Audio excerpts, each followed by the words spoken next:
Thank you, Tracy. So I think the main challenge that we see for the industry, I mentioned briefly, and actually Ado and Christine also mentioned earlier, is sort of the talent and the data sort of aspects. So the HKMA and other regulators, they're putting in sort of new requirements, supervisory requirements for banks, for other market players. How will they be able to follow this?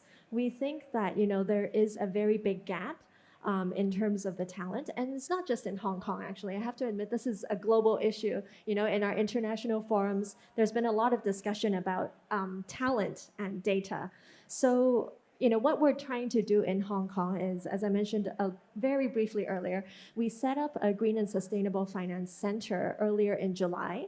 Under that center, we actually liaise with different market groups. So, with the universities, with the other industry members. So it could be banks, asset managers, other organizations. And the aim is really to bring all the key stakeholders together so that we have an idea of what's going on. So under the center, we've set up two working groups. One focuses on talent development, one focuses on data. And what we're doing now is we're trying to take stock of what there is in Hong Kong, what the gaps are, and create a roadmap as to how the financial regulators or how other industry players can sort of work together to fill in the missing pieces.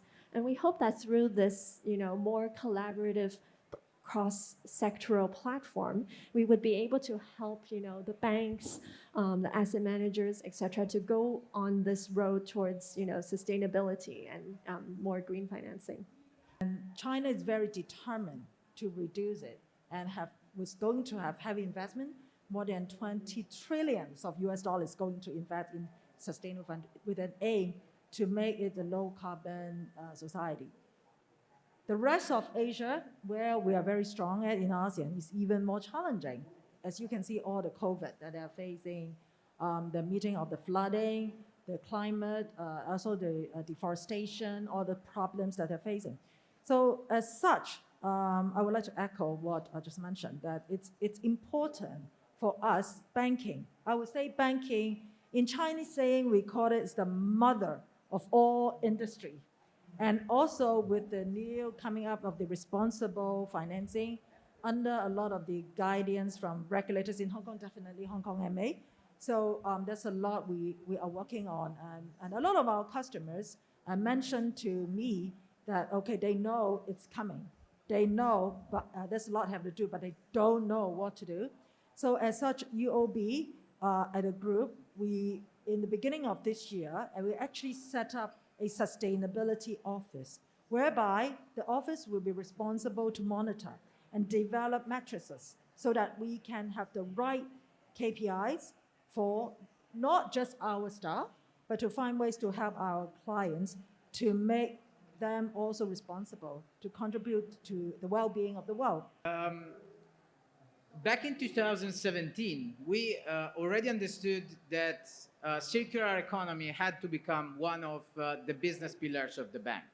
And we integrated circularity principles in our strategic plan. And the overall impact, it has been to strengthen our competitive position and generate positive impact in the communities where we work. By doing that, we created a circular economy lab, which is managed by our innovation center. And apart from working for our customers throughout different services, we are also working internally at the organizational level. And as today, we are mainly facing two challenges. The first one is to change the operation, to change our procurement processes, and to change the way we interact with our clients by respecting and complying with circular economy principle. Of course, the COVID situation helped us a tiny bit, given the adoption of digitalization. But still, we have plenty of things to do in order to comply with this principle internally. And the second challenge is about company risk assessment. We have recently released a paper that, in case you are interested in, you can Google it, in partnership with the Ellen MacArthur Foundation and Bocconi University, which actually we analyzed 222 European listed companies. We assigned them a circular economy score, and we tried to analyze the correlation of circularity and risk-adjusted return. And positive news is that there is correlation. So the more a company is circular economy compliant, the better is the risk-adjusted return, measured with the Sharpe ratio and the Trainor ratio. Furthermore, the same cluster of analysis, we found that there is also an impact on the probability of default.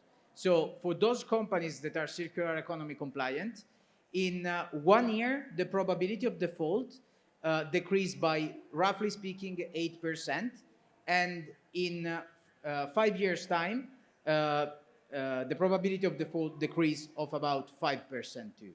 So the true challenge here is having found this analysis to embed it on our internal rating model so that we can benefit even more our customer.